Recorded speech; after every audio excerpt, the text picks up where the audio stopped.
कहने में तो आसान लगता है कि अगर एक बार हार गए तो दोबारा उठो और फिर से दौड़ लगाओ, दोबारा हार गए तो तीसरी बार फिर खड़े हो और ऐसे अनंत बार कोशिश करते रहो जब तक तुम कामयाब नहीं हो जाते। कहने में तो ये बहुत आसान लगता है, लेकिन जब बार बार हार होती रहे तो आखिरकार एक इंसान कितनी कोशिश करे, कहीं ना कहीं उसका मनोबल तो टूटेगा ही। लेकिन क्या कोई ऐसा फॉर्मूला भी है जो निरंतर चलते रहने के लिए हमें हिम्मत देता है?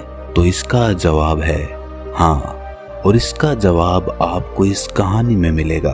कहानी के अंत में आप देखेंगे कि कहां से एक इंसान को निरंतर प्रयास करते रहने के लिए हिम्मत मिलती है। जिस तरह मैं भगवान बुद्ध की कहानियों से आप सबको मोटिवेट करता हूँ, वैसे ही आपका सिर्फ एक सब्सक्राइब करना मुझे मोटिवेट करता है। लेने और देने का ये सिलसिला चलता रहे, इसलिए इस चैनल को अभी सब्सक्राइब जरूर कर ले। तो चलिए कहानी शुरू करते हैं। भगवान बुद्ध के हजारों शिष्य थे। जब उनका एक शिष्य बुद्धत्व को प्राप्त हो जाता तो वो उसे किसी एक दिशा में भेजकर वहाँ के लोगों को जागरूक करने और ज्ञान देने के लिए भेज देते थे।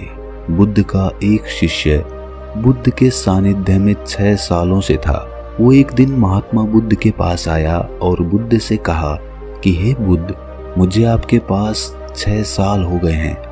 मेरे बाद कितने शिष्य आए, उन्हें आपने इस बीच किसी एक दिशा में ज्ञान देने के लिए भेज दिया, लेकिन मुझे अभी तक नहीं भेजा। क्या मुझे अभी तक बुद्धत्व प्राप्त नहीं हुआ है? बुद्ध मुस्कुराए और बोले, ये तो तुम्हें खुद समझना होगा कि तुम्हें बुद्धत्व प्राप्त हुआ है या नहीं। शिष्य बोला, हे बुद्ध, आपने मुझे इन 6 सालों में जो भी उपदेश दिया है, मुझे वो सब याद है। आपकी बताई एक एक बात मुझे याद है। आप मुझसे कुछ भी पूछ सकते हैं, मैं आपको हर उत्तर देने के लिए सक्षम हूँ। आप मुझे एक मौका तो दें ताकि मैं किसी भी दिशा में जाकर लोगों को आपके ज्ञान के बारे में बता सकूं।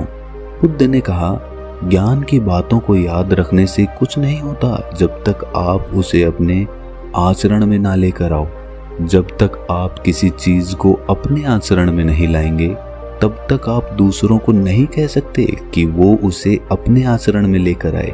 शिष्य ने कहा, जो भी हो, कृपा कर मुझे एक मौका तो दें। आप मुझ पर भरोसा रखें। मैं सभी को अपने ज्ञान से प्रभावित कर सकता हूँ। मैं लोगों को ऐसी बातें बता सकता हूँ जिससे उनके जीवन में शांति आएगी और वो शांतिपूर्वक अपना जीवन जी सकेंगे।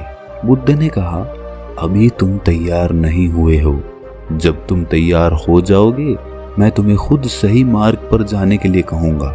शिष्य ने कहा, क्यों बुद्ध, आपने मुझे इन 6 सालों में इतना भी ज्ञान नहीं दिया जिससे मैं लोगों को प्रभावित कर सकूं? आखिरकार बुद्ध ने हार कर कहा, ठीक है, तुम पूर्व दिशा की तरफ चले जाओ। वहां तुम्हें एक गांव मिलेगा, उससे तुम भिक्षा मांग कर लाओ और वहां के लोगों को अपने ज्ञान के बारे में बताओ।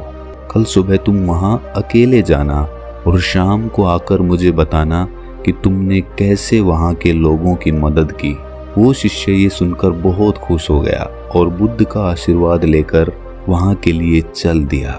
वो रात भर ज्ञान समेटता रहा। वो मन ही मन सोच रहा था कि मैं कल वहां पर ऐसी ज्ञान की छाप छोड़ूंगा कि वहां के लोगों के साथ बुद्ध भी मुझसे प्रभावित हो जाएंगे। सुबह उठकर वो बुद्ध को प्रणाम करने गया। उन्हें प्रणाम कर वो पूर्व दिशा की तरफ निकल गया। शाम को जब वो वापस आया तो बुद्ध ने देखा कि उस शिष्य के माथे पर चोट लगी है और खून बह रहा है। बुद्ध ने उसे पट्टी की और पूछा कि तुम्हें ये चोट कैसे लगी? शिष्य ने कहा कि बुद्ध, वहाँ के लोग बेहद ही दुष्ट हैं, उन्हें जरा भी बुद्धि नहीं है। मैं उस गांव में भिक्षा लेने के लिए गया पर किसी ने मुझे भिक्षा नहीं दी। सब मुझे गालियां दे रहे थे। एक व्यक्ति ने मुझे भिक्षा तो दी, लेकिन नीचे फेंक कर और कहा, इसे उठा लो। मैंने उन्हें काफी समझाया, लेकिन वो मेरी बात सुनने को तैयार ही नहीं थे। उल्टा उन्होंने मेरे साथ हाथापाई कर दी, जिससे मुझे ये चोट लग गई। हे बुद्ध, आप मुझे दूसरी जगह भेजें जहाँ के लोगों में बुद्धि हो। बुद्ध शिष्य की बात सुनकर मुस्कुराए और बोले कि अगर तुम्हें दूसरे गांव में भी ऐसे लोग मिल गए तब तुम क्या करोगे? शिष्य ने कहा, हे बुद्ध, ऐसे लोगों को कोई ज्ञान नहीं दे सकता। वो लोग अज्ञानी हैं, उन्हें कौन समझाएगा? बुद्ध ने कहा, वो लोग अज्ञानी नहीं बल्कि ज्ञानी ही हैं। उनके पास बहुत बुद्धि है और उनके पास खुद का अपना ज्ञान है। अगर तुम किसी दूसरे के ज्ञान को चोट पहुंचाओगे तो वो कुछ तो कहेंगे ही। तुम्हें ऐसे लोग हर जगह मिलेंगे, तब तुम अपना ज्ञान उन्हें कैसे दोगे? बुद्ध ने शिष्य को कहा कि आज तुम आराम करो, कल शाम को मेरे पास आना। शिष्य बुद्ध को प्रणाम करके चला गया। अगली शाम जब वो वापस बुद्ध के पास आया तब वहां एक और बुद्ध के शिष्य मौजूद थे। उनके हाथ में चोट लगी हुई थी। बुद्ध ने उस शिष्य के हाथ पर चोट देखकर उस पर पट्टी की और उस शिष्य से पूछा कि तुम्हें ये चोट कैसे लगी? शिष्य ने कहा, बुद्ध, आपने पूर्व के गांव में मुझे जाने के लिए कहा था, वहीं पर मुझे ये चोट लगी। बुद्ध ने कहा, वहां तुम्हारे साथ क्या हुआ था? शिष्य ने कहा, हे बुद्ध, वहां पर मैंने सबसे भिक्षा मांगी लेकिन किसी ने मुझे भिक्षा नहीं दी। एक व्यक्ति ने मुझे भिक्षा दी लेकिन उसने भी जमीन पर फेंक कर कहा कि इसे उठा लो। मैंने चुपचाप उसे अपने पात्र में रख लिया और उसे कल्याण का आशीर्वाद दिया। तब उस आदमी ने मुझसे कहा कि आप बड़े ही अजीब आदमी हैं, मैं आपका अपमान कर रहा हूँ और आप मुझे आशीर्वाद दे रहे हैं। मैंने उनसे कहा कि आप दानी हैं, आपने मुझे दान दिया है, इसीलिए मैं आपको आशीर्वाद दे रहा हूँ। फिर मैं वहाँ से आगे गया तो कुछ लोगों ने मुझे वहाँ से जाने के लिए कहा। उन्होंने मुझे अपशब्द कहे और मुझ पर पत्थर फेंके जिससे मुझे चोट लग गई। जब मैं वापस आ रहा था तब मैंने एक माँ को रोते हुए देखा। वो अपने बीमार बच्चे को लेकर चिंतित थी। मैं तुरंत जंगल से उसके लिए कुछ जड़ी बूटी ले आया, लेकिन वहाँ के लोग मुझे उसे जड़ी बूटी नहीं देने दे रहे थे। फिर मैंने उनसे विनती की कि वो मुझे उस बच्चे का इलाज करने दे। उसके बाद वो जैसा कहेंगे मैं ठीक वैसा ही करूँगा। फिर जिस व्यक्ति ने मुझे भिक्षा दी थी उसने गांव वालों को समझाया, तब उन्होंने मुझे उस बच्चे को जड़ी बूटी लगाने दी। उसके बाद वो बच्चा ठीक हो गया। फिर गांव वालों ने मुझसे उनके किए गए अभद्र व्यवहार के लिए क्षमा मांगी और मुझे धन्यवाद दिया।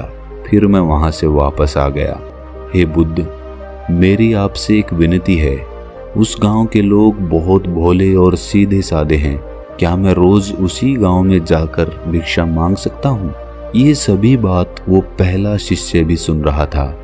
उसने ये सुनते ही बुद्ध के चरणों में गिरकर कहा, हे बुद्ध, मैं समझ गया हूँ कि अभी मैं उस लायक नहीं हुआ हूँ कि दूसरों को ज्ञान दे सकूं। बुद्ध ने कहा, हमें बाहर वैसे ही लोग दिखाई देते हैं जैसे हम भीतर से होते हैं। जब तक हम स्वयं को नहीं बदलते तब तक हम किसी को नहीं बदल सकते। खुद में परिवर्तन बेहद जरूरी है। कोई भी बात बताने से पहले उसे आचरण में लाना बहुत जरूरी है, क्योंकि खुद के आचरण में लाई हुई चीज को समझाना और बताना बहुत आसान होता है और उसे लोग बेहद आसानी से समझ पाते हैं। तो दोस्तों, आप सोच रहे होंगे कि इसमें निरंतर प्रयास करने का कौन सा मंत्र है, तो यहीं पर हमारी समझ काम आती है।